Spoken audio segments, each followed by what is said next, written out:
गरीब बहू के घर सेंटा क्लॉज। स्कूल की घंटी बजते ही रायना और रूही कंधे पर बस्ता टांगे बातें करते हुए घर की ओर बढ़ने लगती हैं। क्या बात है रायना दीदी, आज तो आप बड़ी खुश लग रही हैं। अरे क्यों ना हो खुश, कल से दिसंबर का महीना शुरू हो रहा है। तुझे तो पता है कि मैं साल भर सेंटा क्लॉज के आने का इंतजार करती हूँ। मेरा वो इंतजार दिसंबर के इन दिनों में खत्म हो जाता है। रायना दीदी, क्या सचमुच में सेंटा क्लॉज क्रिसमस पर आपको अपने हाथों से तोहफा देने आते हैं? अब बुद्धू बिल्कुल सच। हर साल क्रिसमस के दिन पहले सेंटा क्लॉज लाल रंग की एक चमकती हुई मखमली पोटली मेरे पिलो के नीचे रख जाते हैं, तो कभी बेड के नीचे और कभी दरवाजे पर। मैं तो इस इंतजार में हूँ कि इस साल क्रिसमस पर सेंटा क्लॉज मुझे तोहफे में क्या देंगे। रायना की बातें सुनकर 6 साल की बच्ची रूही की आंखों में भी सेंटा क्लॉज से मिलने वाले गिफ्ट की उम्मीद छिटकने लगती है। थोड़ी ही देर में वो दोनों घर आती हैं। रायना और रूही गंगा देवी की दो पोती हैं, मगर दोनों चचेरी बहनों के बीच गरीब और अमीर घर की दीवार घिरी है। गंगा की बड़ी बहू जीविका ने कुछ साल पहले ही जमीन का बंटवारा करके अलग अलग घर बनाकर अपना पल्ला छुड़ा लिया, मगर मेघा ने सुकड़े सफर में अपनी सास पर छाई गरीबी की चादर को खुद पर ओढ़कर उसका साथ दिया। रूही हताश होकर घर में घुसती है, जहां सिलाई मशीन पर बैठी उसकी माँ मेघा कहती है, आ गई रूही।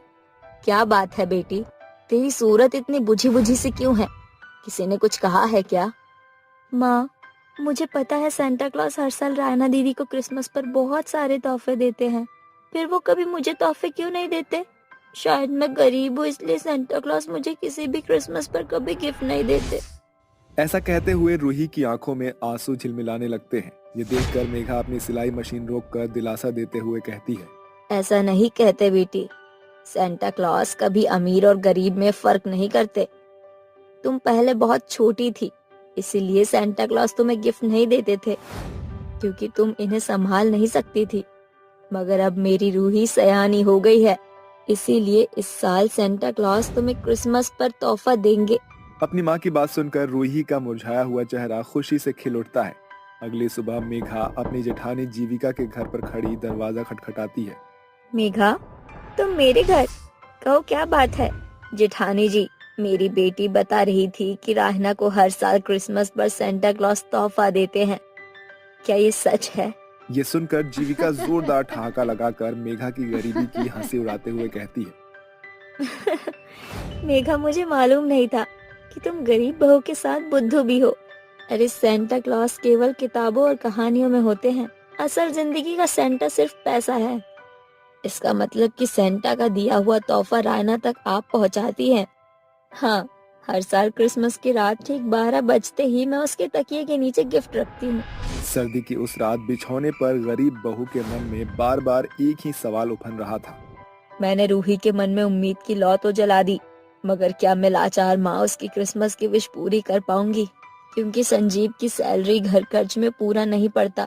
फिर मैं जो लोगों के कपड़े लाती सिलकर 4 पैसे कमाती हूँ, वो भी घर में ही लग जाते हैं। मगर अगर मैं थोड़े पैसे अलग से बचाऊं, तो अपनी बेटी को क्रिसमस पर तोहफा दे सकती हूँ। इसी सोच के साथ गरीब बहू सूरज की पहली किरण के साथ जाग जाती है और घर का कामकाज खत्म कर भूखे प्यासे सिलाई करने में जुट जाती है। अरे अब बस भी कर मेघा बहू, सवेरे से सिलाई में आंखें फोड़ रही है। रात ढल गई है, थोड़ा तो अपने शरीर पर तरस खा। बस माँ जी, थोड़ी देर और, आप जाकर सो जाइए। ये कपड़े मुझे कल कस्टमर को देना है, इसीलिए अभी भी पूरा करना पड़ेगा। उसके बाद गरीब लाचार बहू के हाथ सिलाई मशीन चलाने पर लग जाते हैं। अगली सुबह रेखा नाम की एक रईस महिला उसके घर आती है। अरे मेघा, मैंने जो कपड़े सिलने को दिए थे वो सिल गए क्या? हाँ रेखा मैम साहब, ये रहे आपके कपड़े। अरे वाह मेघा, सिलाई करने में तो तुम्हारी हाथों को महारत हासिल है। एकदम शोरूम के जैसे सूट बूट सिला है तुमने मेरे बेटे के लिए। ये रहे तुम्हारे पैसे। शुक्रिया मेम साहब। वैसे मुझे आपसे एक मदद चाहिए थी।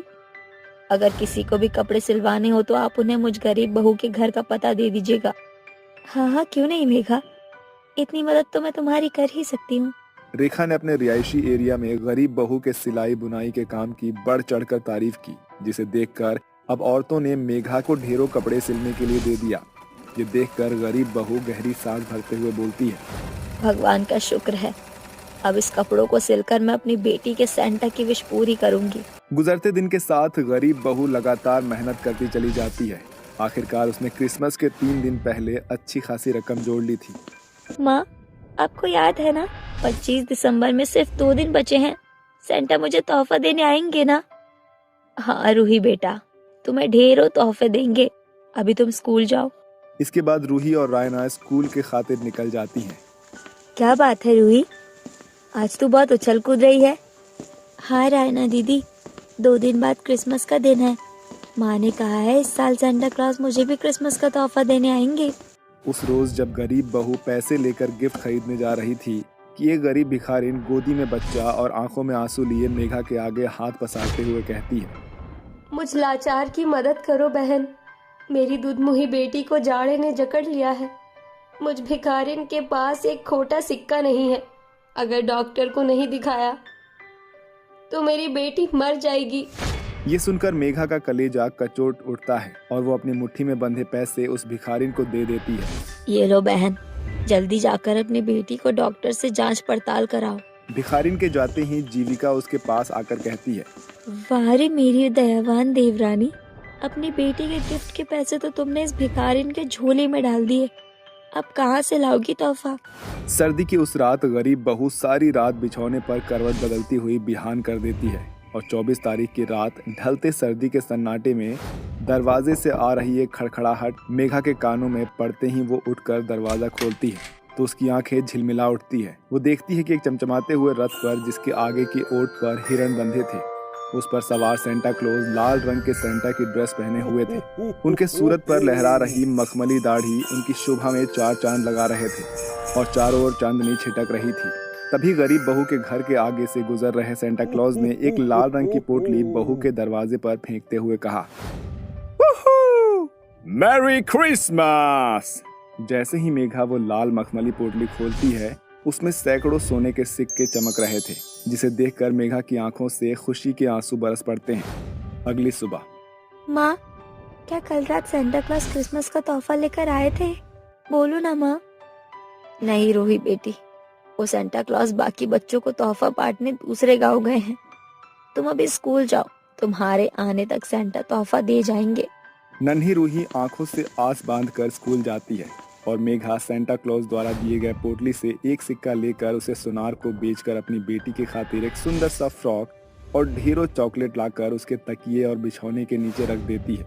दोपहर में रूही भागती हुई सीधे अपने कमरे में आकर जैसे ही बिस्तर और तकिया टटोलती है तो तोहफा देखकर वो खुशी से उछल पड़ती है। उर्रे, सेंटा क्लॉज ने मुझे भी तोहफा दिया है। उस पल खिड़की पर खड़ी गरीब बहू की आंखों से बहते आंसू सूखने का नाम नहीं ले रहे थे। आखिरकार सचमुच में सेंटा क्लॉज के कारण ही रूही का चेहरा खिल उठा था। इसी के साथ सेंटा क्लॉज की ये कहानी यही होती है खत्म। सौतेली बेटियों का क्रिसमस। इस बार की सर्दियां मुर्दों को भी झकझोर कर रख देने वाली थी। गांव के सभी गली चौबारे बर्फ के चादर से ढक गई थी। चारों ओर बह रही सर्द हवाएं खिड़की को चीरते हुए रसोई में घुसी चली आती, जहां मेघा और छवि रसोई के काम निपटाने में जुटी हुई थी। दोनों बहनों के चेहरे पर वो चमक नहीं थी जो नौजवान लड़कियों के चेहरे पर होनी चाहिए, बल्कि उनका चेहरा तो एक बड़ी उदासी की जकड़न में घिरा हुआ था। बर्तन मांज रही मेघा की आंखों से बहते आंसू चेहरे पर घुल मिल रहे थे। तभी हॉल से एक आवाज आती है, छवि, मेघा, कहाँ मर गई हो दोनों बहनें? जल्दी यहाँ आओ। दोनों बहनें भागकर बाहर आती हैं। जी चाची जी, आपने बुलाया? हाँ, बर्तन मांजे कि नहीं? नहीं चाची जी, अभी कुछ बर्तन बाकी हैं। ये सुनकर गुस्से से तमतमाई मेनका मेघा की बाह मरोड़ते हुए कहती है, काम चोर, इतनी देर से तुझे 4 बर्तन नहीं निपटे? खा खाकर बहुत चर्बी बढ़ गई है तुम दोनों बहनों की। छोटे मोटे कामों में घंटा भर खींचती हो। मेरा हाथ चाची, मेरी कलाई छोड़ो, मुझे बहुत दुख रहा है। अपनी बहन को तकलीफ में देखकर छवि उसे छुड़ाकर कहती है, चाची, इतनी जुल्म और ज्यादतियां करने से बेहतर तो हम दोनों बहनों को मार डालो। एक भोर से हम बहनें भूखे पेट एक पांव पर नाचती हैं, फिर भी तुम हमारे कामों में नुस्ख निकाल कर कभी डंडे की मार मारती हो तो कभी भूख की मार। छवि की जुबान से निकला कड़वा सच सुनकर मेनका उसे बहुत मारती है। नास पीटी नमक हराम, तेरी ये मजाल कि तू मेनका से जुबान लड़ाए। आज मैं तेरी खाल खींच लूंगी। बहुत शौक है ना तुझे 56 छुरी बनने का।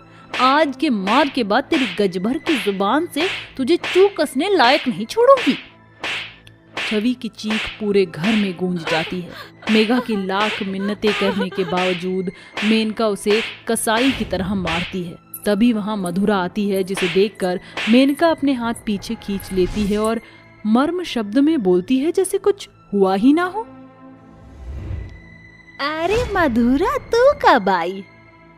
बस अभी चाची। छवि, तुम ठीक हो ना?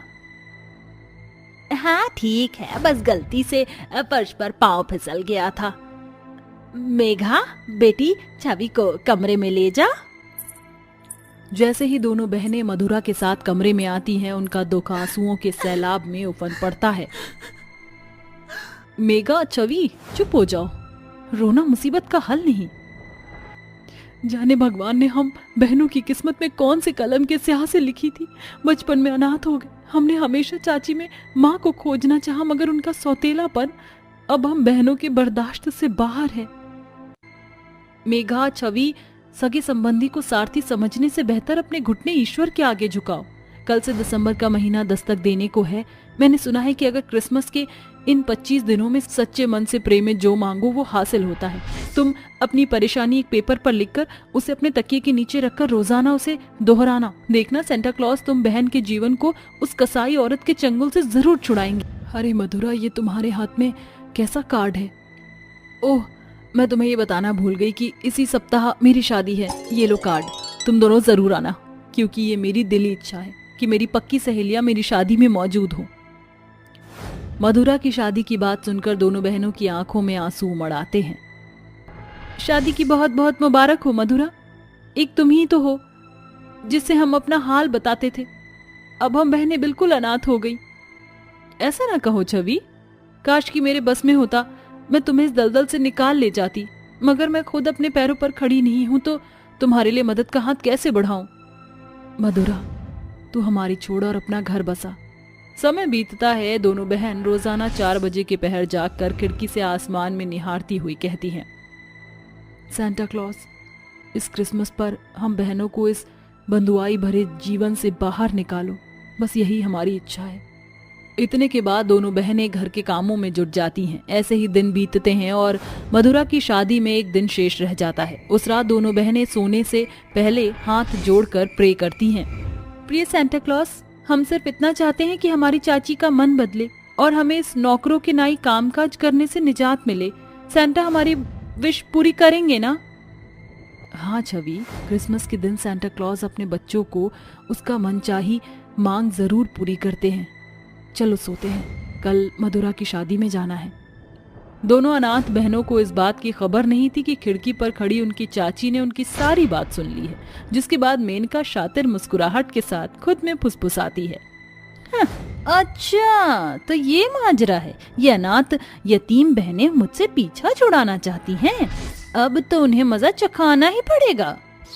जैसे ही भोर के अंधियारे की छटा साफ होती है, दोनों बहनें कामों में जुट जाती हैं। तभी सेंटा क्लॉज के कपड़े पहने हुए, कांधे पर लाल मखमली पोटली लटकाए और दूसरे हाथों में कंटीली चाबुक जमीन पर घसीटते हुए मेनका बाहर आती है। Jingle bell jingle all the way, चाची से 420 की सजा मिलेगी तुम्हें। दोनों बहनें खौफ से कपकपाती हुई, कदम पीछे सरकाती हुई पीछे खिसकने लगती हैं। तभी मेनका दोनों बहनों को बारी बारी से चाबुक मारते हुए कहती है, मुझसे बचकर भागने के लिए सेंटा क्लॉज से चुगलखोरी कर रही थी। क्या हुआ, आया नहीं सेंटा बाबा तुम्हें बचाने? मेरा दाना खाती हो और सेंटा क्लॉज का गुणगान करती हो। जाओ, अगले आधे घंटे में मुझे ये सारा बिखरा हुआ घर चमकता हुआ चाहिए, वरना दोनों बहनों की गोरी चमड़ी छील कर रख दूंगी। दोनों बहनें बड़ी स्फूर्ति के साथ काम करती हैं। उनका शरीर साथ छोड़ रहा था, मगर वह जानती थी कि अगर उनके हाथ रुके तो बदन पर एक और जख्म झेलना पड़ेगा। मेनका की इस बार की ज्यादती ने उन्हें इस कदर आघात पहुंचाया था कि उनका जीवन अब पूरी तरह से मेनका की जी हुजूरी के इर्द गिर्द घूमने लगा। उस रात दोनों बहनें चांद को निहारती हुई कहती हैं, दीदी, हम बहनों की आंखों में कैसा बचकाना सपना सवार हो गया था ना कि हम इस घुटन भरे जीवन से निकल जाएंगे। क्या पता था कि सेंटा क्लॉज से मांगी हुई मुराद हम अनाथ बहनों पर कहर बनकर ढह जाएगी। समय बीतता है और 23 तारीख की शाम मधुरा दोनों बहनों से मिलने आती है। ये तुम दोनों ने क्या हालत बना ली है? तुम्हें अंदाजा भी है तुम दोनों चलती फिरती कठपुतली बन गई हो? ये हमारी किस्मत है मधुरा। जैसे कसाई जानवरों को खूब खिला पिलाकर उनके चमड़ी बेचकर अपना दाम चुकता करता है, हम बहनों का जीवन भी वैसा ही है। दिन भर की बंधुआई के बाद जो बचा खुचा जूठन मिलता है वही हम नौकरों का निवाला बनता है। मधुरा बिना कुछ कहे वहां से चली जाती है और 24 तारीख की रात जब पूरा गांव गढ़ जुगनू के जैसे टिमटिमा रहा था, तभी रात के 10 बजे मधुरा एक बार फिर वहां आती है। तू यहाँ फिर धमक पड़ी? मुझे नहीं पता था कि तू इतनी बेशरम और बेगैरत है। चाची, बस एक आखिरी बार मुझे छवि और मेघा से मिलना है, प्लीज। मधुरा कमरे में आकर बिस्तर पर सो रही बहनों के सिरहाने अपनी आंचल में लुकोई एक लाल रंग की पोटली और चिट्ठी को छुपाकर जैसे ही जाने लगती है, तभी दोनों बहनें जाग जाती हैं। ठहरो मधुरा, ये क्या है? मेघा, चवि, ऐसा समझ लो कि तुम्हारी सहेली तुम्हें सेंटा की जगह क्रिसमस का तोहफा देने आई है। इसमें मेरी शादी के सोने के गहने हैं जिन्हें बेचकर तुम इस बंधुआई से बच सकती हो। इस मौके को जाने मत दो, निकल जाओ इस नरक से। मधुरा की इस मदद से उन बहनों की आंखों में आंसू झिलमिलाने लगते हैं। शुक्रिया मधुरा, आज तुम हमारे लिए सेंटा क्लॉज से कहीं ज्यादा बढ़कर हो। हम तो उम्मीद ही खो चुके थे कि इस दलदल से निकल पाएंगे, मगर आज तुम हमारे लिए जलती लौ बनकर आई हो। तीनों सहेलियां एक दूजे के गले लगती हैं और मेनका के सौ चुकने के बाद दोनों बहनें उस क्रिसमस की रात घुटन के उस घर से रिहा होकर कोसों दूर आकर नया बसेरा बनाती हैं और वहीं हंसी खुशी से रहने लगती हैं, मानो जैसे उनका नया जन्म हुआ हो। उन बहनों के जीवन में मधुरा किसी सेंटा से कम नहीं थी। भीख मांगने वाला बुढ़ा सेंटा क्लॉज। नवानगर नाम का एक गांव बसा हुआ था जहां बड़ी आबादी में लोगों का बसेरा था। गांव के इक्के दुक्के लोग ही ऐसे थे जो बेहद समृद्ध थे, मगर गांव का एक बड़ा तबका गरीबी में जैसे तैसे जीवन काट रहा था। हरिया भी उन्हीं में से एक था जो जमींदारों के खेतों में बनिहारी करता। बदले में उसे जो 4 पैसे मिलते वह पेट पालने में भी पूरे नहीं पड़ते थे।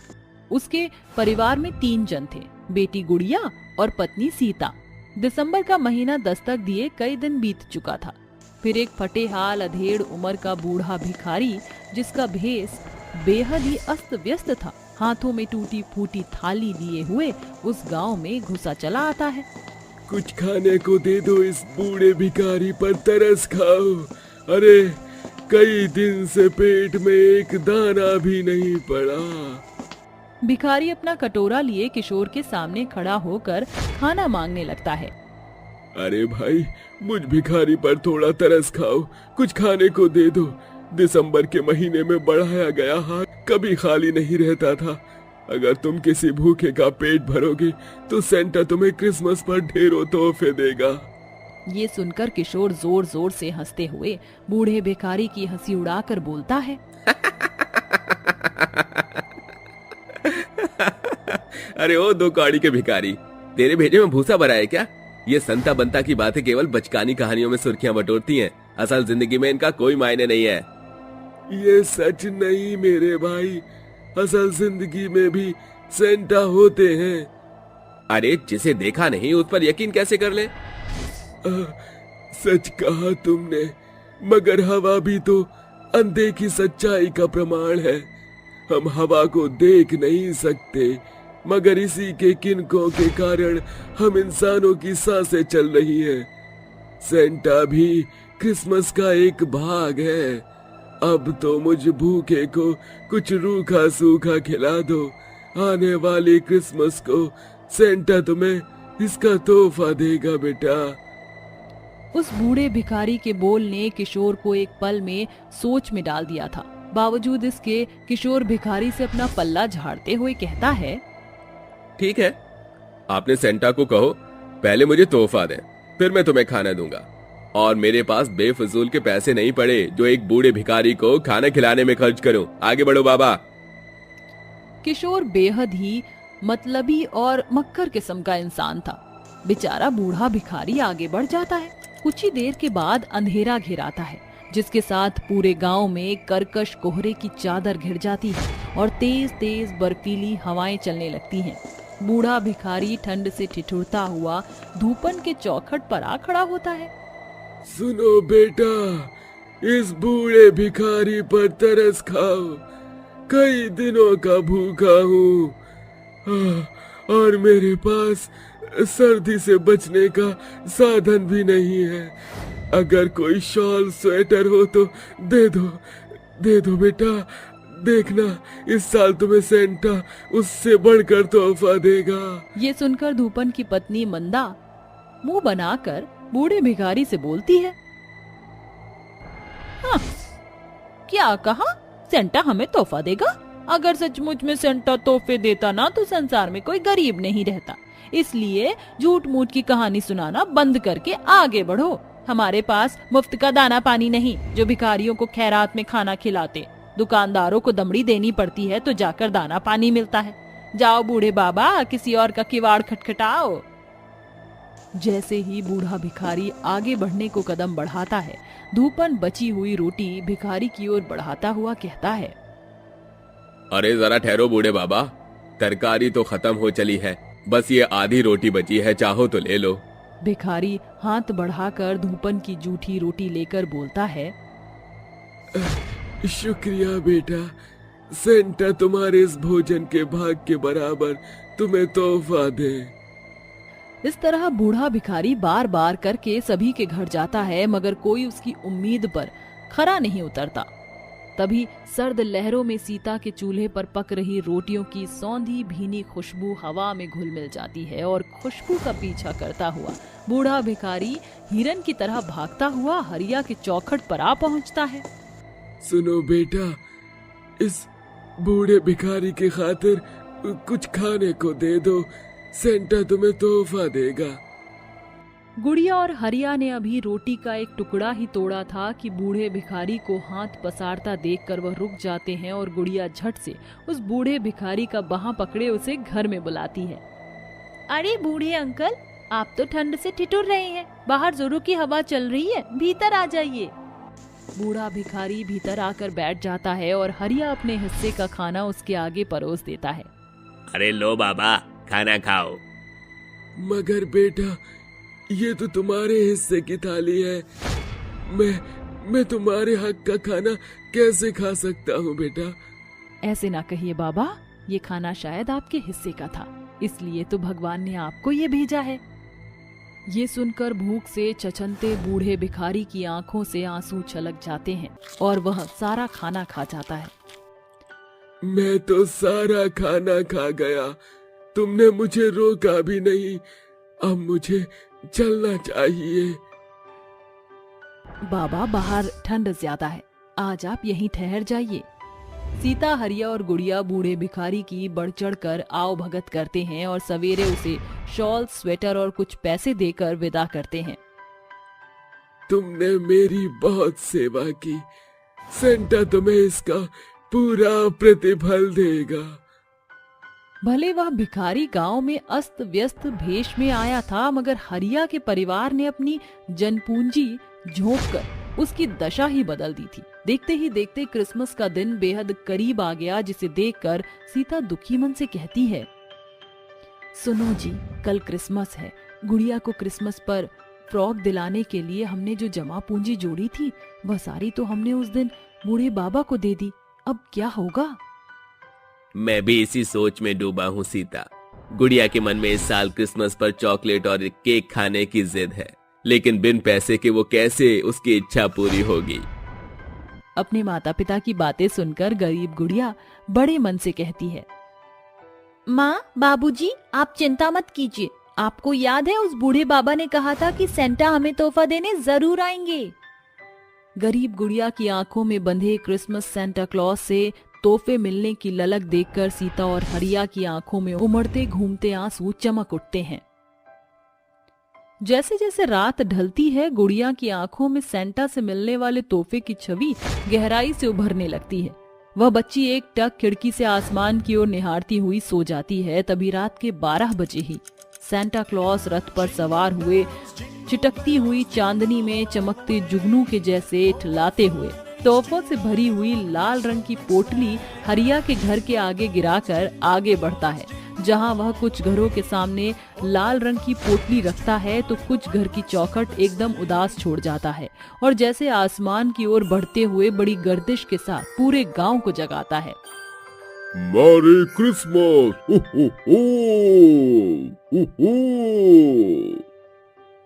सेंटा की आवाज सुनकर आधी रात सभी के फाटक खुल जाते हैं और उनकी आंखें आकाश के झरोखों की ओर उठ जाती हैं। तभी सेंटा क्लॉस उस अज्ञात भिखारी के भेष में आकर गायब हो जाता है। इसका मतलब वो भिखारी सचमुच का सेंटा था। मैं भाप क्यों नहीं पाया? सुनो जी, सेंटा हमारे फाटक पर भी तोहफे की पोटली छोड़ गया है।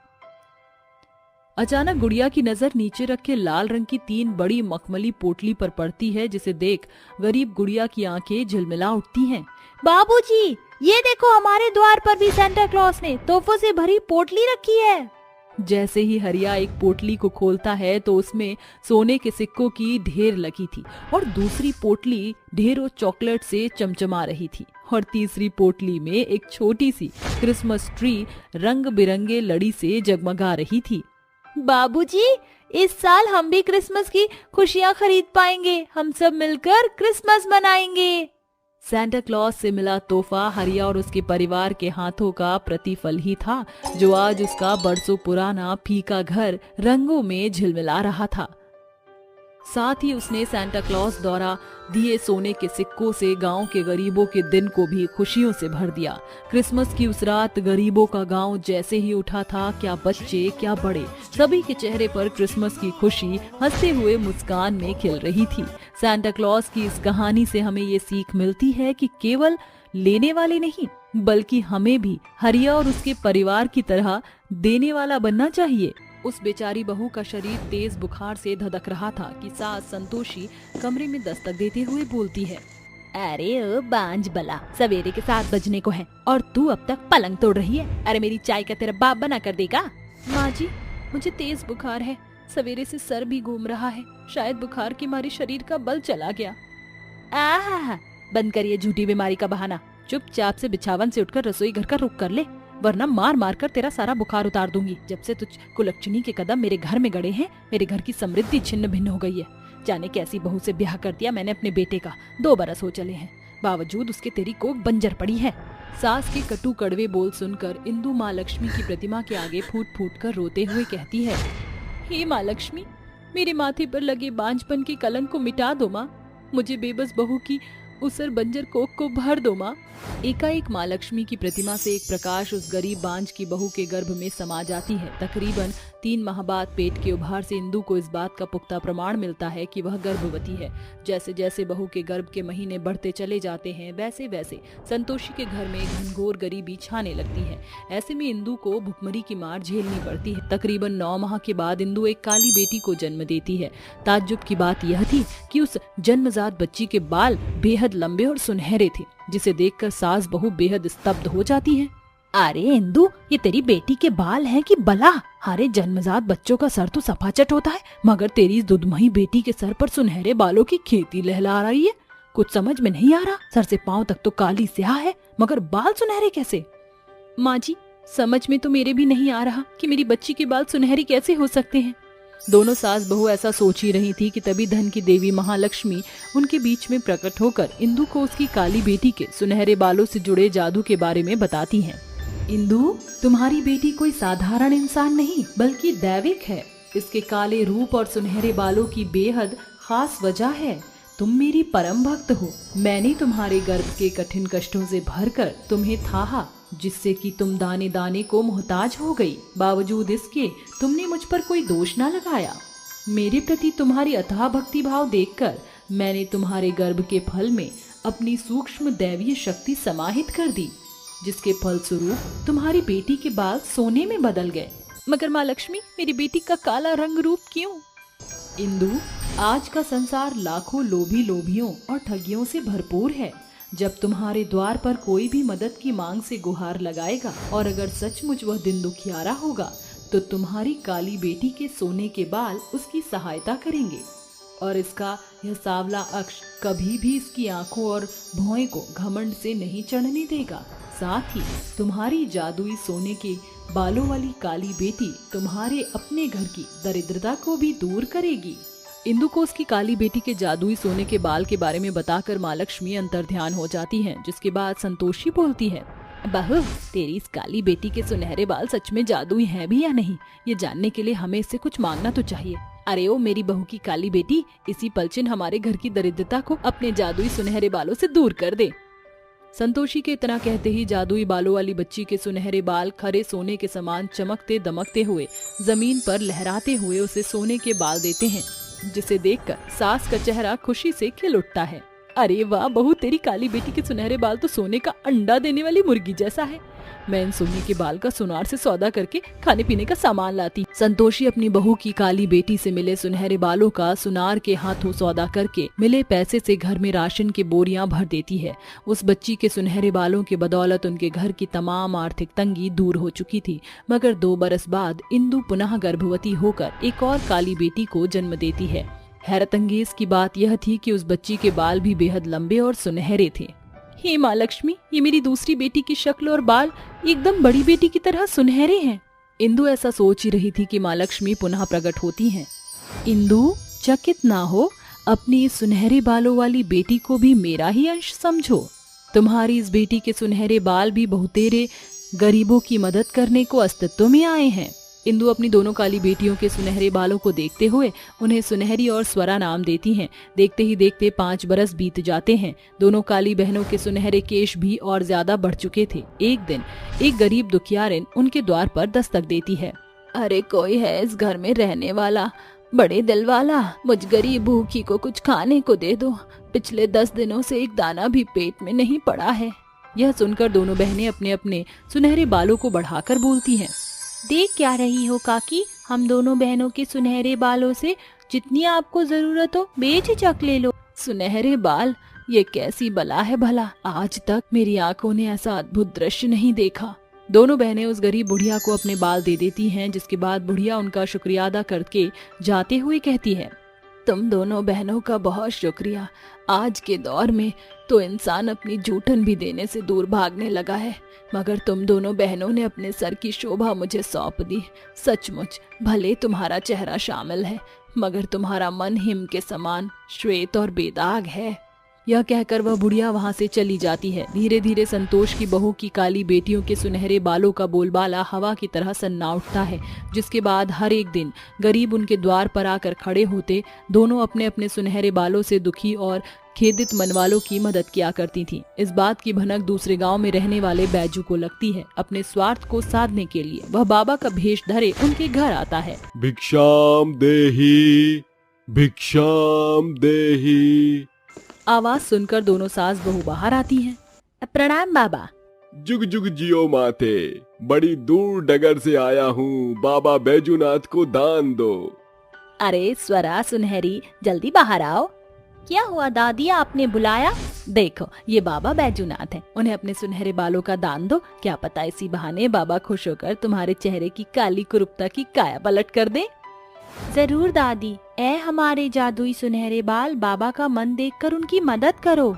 देखते ही देखते दोनों बहनों के सुनहरे बाल बाबा की ओर बढ़ते हैं, जिसे बाबा काटकर पोटली में धरने ही वाले होते हैं कि सुनहरी के बाल राख में बदल जाते हैं और स्वरा के बाल गायब हो जाते हैं। इस तरह बैजू जितने मर्तबा कोशिश करता उसके साथ ऐसा ही होता है। मूढ़ बहनों, तुमने बाबा को कष्ट दिया है, रुष्ट किया है, जा रहा हूँ मैं। सुनहरी, स्वरा, ये तुमने क्या किया? कहीं वह माँ लक्ष्मी हुई तो? ऐसा नहीं हो सकता माँ।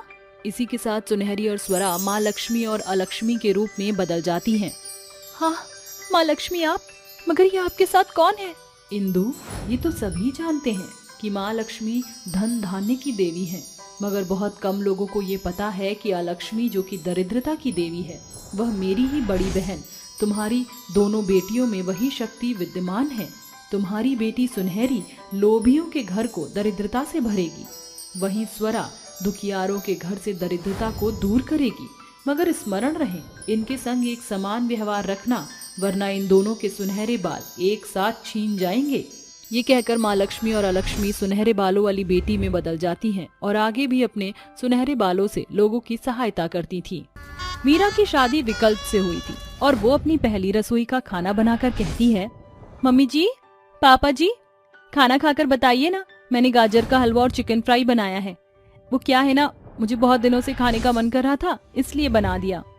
अच्छा, कोई बात नहीं बेटा, वैसे मेरा भी यही खाने का मन था। चलो अच्छा है बहू, आज मैं तेरे दोनों हाथ का स्वाद चख लूंगी। ठीक है मम्मी जी। मीरा सबको खाना परोस देती है। खाने के बाद सभी कहते हैं, ओहो, मजा आ गया, मेरी बीवी ने चिकन फ्राई बनाया है आज तो। अरे वाह बहू, आज से पहले मैंने इतना बढ़िया चिकन फ्राई कभी नहीं खाया। ये ले बहू, मेरे कान के झुमके शगुन के हैं, संभाल कर रखना। हाँ बहू, बहुत स्वादिष्ट बनाया है। देख बेटा, हम तो गरीब हैं, इसलिए तुझे मैं सिर्फ 101 रुपए ही दे सकता हूँ। कोई बात नहीं पापा जी, आशीर्वाद किसी भी रूप में मिले, बस आशीर्वाद दीजिए। कुछ देर बाद विकल्प अपने कमरे में मीरा के साथ होता है तो उसके बालों में गजरा लगा देता है। तभी वो खुशी से कहती है, शुक्रिया विकल्प जी, आप तो बहुत अच्छे, आपने मेरे बारे में इतना सोचा। मुझे पता था तुम्हें ये जरूर पसंद आएगा, और सच बताऊं, अब तो मेरा दिल तुम पर और आ गया है। वक्त बीतता है। मीरा घर की सारी जिम्मेदारियों को बखूबी संभालती है और आए दिन जब भी घर वालों का मन करता है तो वह चिकन फ्राई बनाया करती थी। ऐसे ही एक शाम रेवती बोलती है, सुनिए, जरा मुझे 300 रुपए देना। क्यों भाई, तुम्हें इतने पैसे क्यों चाहिए? वो क्या है ना, मुझे बहू से आज चिकन फ्राई बनवाना है। उसके हाथ का कब से खाया नहीं मैंने, बहुत मन कर रहा है। अरे इतना खाने की क्या जरूरत है, अभी पिछले हफ्ते ही तो मैंने चिकन फ्राई बनवाया था और इतनी तादाद में चिकन बनवाया था कि अगले दिन भी चिकन खाया तुमने, अब फिर से? अरे तो क्या हो गया, कौन सा मैं अकेला खाती हूँ, दे नहीं सकते थोड़े पैसे? लो पकड़ो, खाओ चिकन फ्राई। ये कहते ही अपनी बहू से चिकन फ्राई बना लेती है। वहीं रविवार आता है तो मीरा कहती है, अरे आज तो संडे है, आज मैं अपना फेवरेट चिकन फ्राई खाऊंगी। सुनिए विकल्प, आप मार्केट से आओ तो चिकन लेते हुए आना। क्यों जी, किस खुशी में चिकन लेकर आना है? अभी 2 दिन पहले मम्मी ने तुमसे चिकन बनवाया, फिर से? हाँ तो क्या हो गया, मम्मी जी ने बनवाया था ना उस दिन, उनका मन था, आज मेरा मन है। वैसे भी मैं हर संडे को सिर्फ चिकन फ्राई ही खाती हूँ, आप चुपचाप से लेकर आ जाइए, क्योंकि मैं कुछ और नहीं बनाऊंगी आज। एक बात बताओ, पैसे का पेड़ पर लग रहा है? वैसे भी मेरे गिने चुने पैसे आते हैं, उन सब का भी तुम हर हफ्ते चिकन फ्राई बनवाओगी तो मेरा तो दिवाला ही निकल जाएगा। देखिए, दिवाला निकले या होली, पूरी करनी पड़ेगी आपको मेरी हर बोली, वरना पिला दूंगी आपको दूध में मिलाकर जमाल घोटे की गोली। अच्छा बेटा, शायरी की धमकी, चलो ठीक है, अब ले आऊंगा। ये अब मैं बनाऊंगी चिकन फ्राई। इस तरह दोनों सास बहू को जब भी चिकन फ्राई खाने का मन करता तभी वह अपने अपने पतियों से चिकन मंगवाती, पर घर का खर्च भी अब चल नहीं पाता था। घर की स्थिति डगमगा चुकी थी। दूसरी तरफ विकल्प की नौकरी छूट गई थी। 3 दिनों से मीरा को बेवकूफ बनाकर घर से बाहर यूं ही घूम रहा था। चौथे दिन मीरा कहती है, देखिए बहुत दिन हो गए, इस बार आपने मुझे पैसे ही नहीं दिए, पैसे कब लाएंगे, दीजिए ना। वो मैं मीरा, आज शाम को मैं पैसे हर हालत में ले आऊंगा। मैंने मीरा को बोल तो दिया, लेकिन मैं पैसे लेकर कहां से आऊंगा? लाऊंगा, चाहे मुझे चोरी ही क्यों न करनी पड़े, मैं लेकर जरूर आऊंगा। इतना कहकर विकल्प घर से निकल जाता है और अपने मालिक के पास जाता है। उसे अपने बचे हुए पैसे मांगता है। उसका मालिक सबको पैसे बांट रहा था पर उसे नहीं देता। तभी विकल्प उससे कुछ पैसे छीनकर घर आता है। इस बात से उसका मालिक गुस्से में आ जाता है और पुलिस में उसकी रिपोर्ट करवा देता है। विकल्प मीरा को पैसे देता ही है कि पुलिस आ जाती है। यहाँ विकल्प कौन है, सामने आओ। क्या हुआ इंस्पेक्टर साहब, आप उनके बारे में क्यों पूछ रहे हैं? यहीं पर हैं वो। जी हाँ, मैं उन्हें अरेस्ट करना है, चोरी और फ्रॉड के जुर्म में। ये रहा, लेकर चलो। इंस्पेक्टर साहब, मेरा बच्चा ऐसा नहीं कर सकता। अरे आपको कोई गलत फहमी हुई है इंस्पेक्टर साहब। तू ही है ना विकल्प?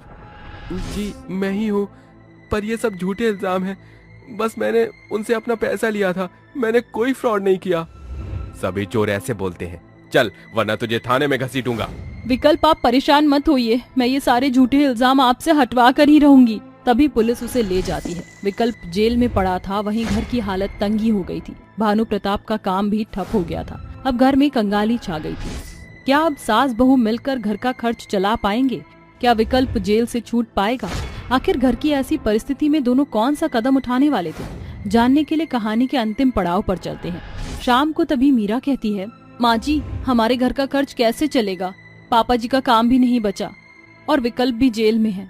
घर चलाने के साथ उन्हें जेल से भी छुड़ाना है। उनकी जमानत के लिए गई थी तो उन्होंने बदले में कुछ पैसे मांगे हैं। बहू, मुझे लगता है अब तुझे अपने हुनर को बाहर लाना चाहिए। हमारे पास और कोई चारा नहीं है। मैं कुछ समझी नहीं माँ जी। मैं ये बोल रही हूँ कि तू चिकन फ्राई बेचना शुरू कर दे। तू बहुत अच्छा खाना बनाती है। तू देखना, लोगों की भीड़ लग जाएगी और एक प्लेट हम 100 रुपए की दिया करेंगे। और जहां तक पैसों की बात है तो मैं किसी से थोड़े पैसे उधार ले लूंगी, फिर हम चुका देंगे। ये तो बहुत अच्छा आइडिया है माँ जी। अगले दिन से दोनों सास बहू चिकन फ्राई का ठेला लगा लेते हैं। तभी चिकन फ्राई की खुशबू से ही लोग उसकी ओर खींचे चले आते। अरे बहन जी, जरा एक प्लेट मुझे भी चिकन फ्राई देना। अरे बहू, जल्दी से इनकी प्लेट लगा। ये लीजिए भैया, खाकर बताइए कैसा बना है। अरे जरा मुझे भी चिकन फ्राई देना, खुशबू बहुत अच्छी आ रही है। ये लीजिए, आप भी लीजिए। ये कहकर मीरा उन्हें चिकन फ्राई दे देती है। तभी खाकर वो कहते हैं, अरे वाह वाह वाह, ये चिकन फ्राई में तो बहुत ज्यादा टेस्ट है। इतना टेस्टी कभी नहीं खाया। सही बोला, ऐसे चिकन फ्राई तो मेरी मम्मी बनाया करती थी। पहले ऐसा करिए, 2 प्लेट पैक कर दीजिए, मैं अपनी मम्मी को भी खिलाऊंगा, तो वो आपसे खुश हो जाएंगी। जी शुक्रिया शुक्रिया। ऐसे ही दोनों सुबह से शाम तक अच्छा खासा चिकन फ्राई की कमाई कर लेते हैं और जब कमाई गिनते हैं तो कहते हैं, देखा बेटा, मैंने कहा था ना कि तेरी चिकन फ्राई की दुकान अच्छी चलेगी। सोच, एक दिन की इतनी है तो आने वाले दिनों में हमारे कितना लाभ होगा। वो तो है माँ जी। लगता है मेरी बहू के हाथ का चिकन फ्राई सबको पसंद आ गया। अरे कमाई अच्छी हो गई है। ये तो सही कहा पापा जी आपने। ऐसे ही सास बहू अगले दिन भी चिकन फ्राई की दुकान लगाती हैं और उनकी बहुत अच्छी कमाई होती है। एक हफ्ते में सास बहू चिकन फ्राई बेचकर इतना पैसा कमा लेती हैं कि विकल्प की थाने से जमानत कराकर ले आती हैं और उसे अपनी दुकान के बारे में बताती हैं। तो विकल्प कहता है, अरे बहुत अच्छा मीरा, तुमने तो मेरे पीछे अच्छे से घर को संभाल लिया। जी, किसी ना किसी को तो जिम्मेदारी लेनी ही थी। अब से तुम अकेली नहीं हो, मैं भी तुम्हारे साथ हाथ बटाऊंगा दुकान में। ये तो बहुत अच्छी बात है। सिर्फ बेटा ही क्यों, मैं भी करूंगा। हम चारों मिलकर चिकन फ्राई बेचेंगे। सास बहू पर अब तो पैसे थे ही, इसलिए वह एक और ठेला खरीद लेते हैं और मीरा अपने हाथ से चिकन फ्राई बना दिया करती थी, जिसे एक दुकान पर भानु और विकल्प बेचते थे, दूसरी ओर सास बहू मिलकर चिकन फ्राई बेचती थी। इससे उनका कारोबार और बढ़ता है और वह खुशी खुशी रहने लगते हैं।